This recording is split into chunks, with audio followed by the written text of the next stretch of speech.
everyone, today I'm here to talk about A Court of Frost and Starlight by Sarah J. Maas. This is the 3.5 book in the Court of Thorns and Roses series. So this is like a novella. This is like 210 pages with like 30 extra pages at the back to let you know what's going to happen in the continuation of this series.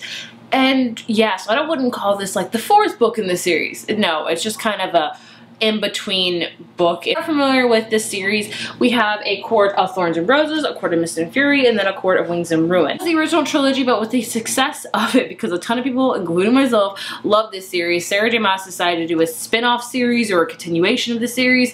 I don't know what exactly to call it. That's going to follow some of the characters from the series. Doesn't make any sense. Basically, A Court of Thorns and Roses followed Feyre and her journey and her love interest and things like that. And the continuation of the series, we're going to follow a different protagonist and a couple different ones for that matter. So this is kind of like the official wrapping up of Feyre and Rhysand's story. I really love her Court of Thorns and Roses series. I just love it. I feel like I connect well with the characters. It's easier to follow. I love the romance much more in this one, but I still love Throne of Glass as well, but I really enjoy this series. The fact that she is continuing on with the series makes me happy, but do I think this book is necessary?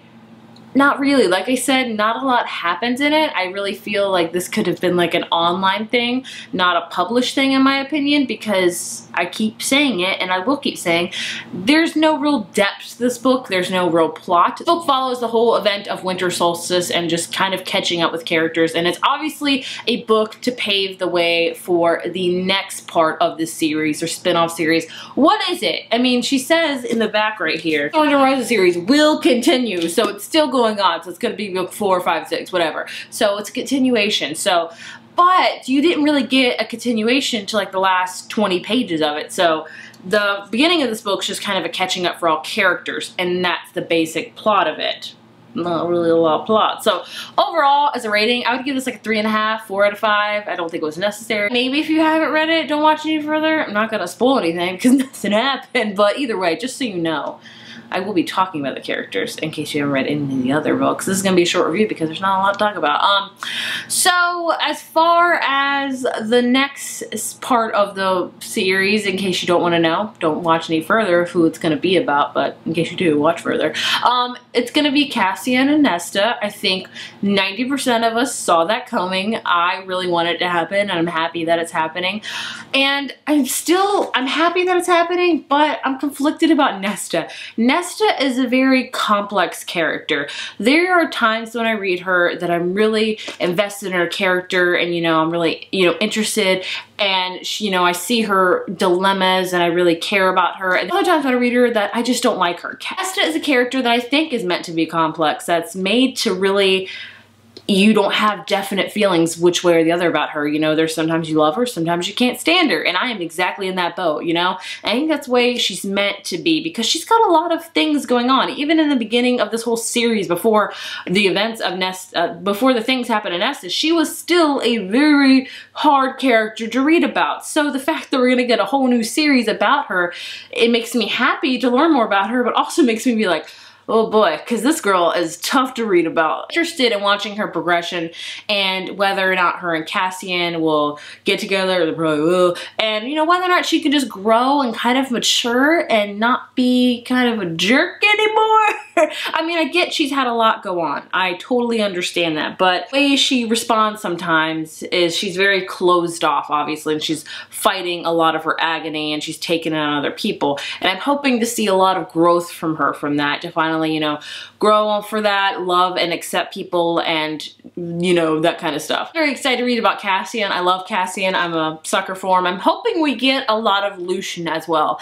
I kind of wanted a series kind of just about him, because when we read Court of Wings and Ruin, we learned a lot about his backstory and a lot of things that he doesn't know quite yet about his own personal life and his own history. So I was hoping that we would get a little bit more of him in the future, and I think we will in this next part of the series. At least I'm hoping so, because obviously he's got some unfinished business with Elaine and Azriel. I mean, Feyre and Rhysand are definitely going to have to be in the next part of the series, but I kind of hope that they take a back seat because we've gotten, you know, 3.5 books about them, and I do love them, but I think it's time to move on. Like, their books have officially closed. Let's kind of move on and leave them, like, you know, where they're at, and just let's focus on some new characters and have some new growth. So I am very excited to see the continuation of the series. I'm a junkie for it. I'm going to continue to read it. Again, like I said, do I think this book is necessary? No, not a lot happens. I mean, there's pretty much just catching up with characters, Feyre and Rhysand flirting with each other, and basically shopping. Everybody's shopping for each other for winter solstice, and that is the general plot of this whole book. Nothing really goes on. It's just kind of a filler book. So, I mean, don't think it was necessary by any means. Did I read it like in a day? Yeah, because it's like 200 pages. So yeah, I think that's going to be the extent of my review because there's nothing else to talk about. If you haven't read this series, I would definitely check it out. I'm sure you've heard everyone shout from the mountaintops how much they love Court of Mist and Fury, the second book, myself included. Best book of the series, but I still really enjoyed this series a ton, and I'm excited to see it progress and just excited to see Nesta, you know, grow more and be more and fall in love with her, but also, you know, read about her complexities. Very interested in that. So yeah, if you've read this book, let me know your thoughts and opinions on it. I think this book as well, either you're gonna love it or you're gonna just be like, why? I'm in the middle of that one as well, but yeah, let me know your thoughts and opinions on it. If you're looking, I do have reviews for every single one of these books in this series, which I will link them up here and down below. If you enjoyed this video, be sure to give it a thumbs up, hit subscribe, and I will see you guys in the next one. Bye.